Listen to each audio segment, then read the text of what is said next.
Bumili ako ng tabo. Kaso ang problema, ang tagal ko ng pinupuno para buhusan tong bowl. Hindi siya mapuno-puno. Tapos, ayan parang nalalaglag lang siya. Meron kayang settings to na para hindi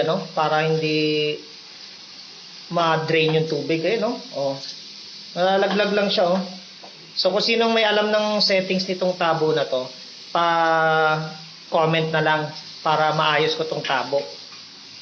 Kasi yung sa roommate ko, ito yung tabo niya. Napupuno naman.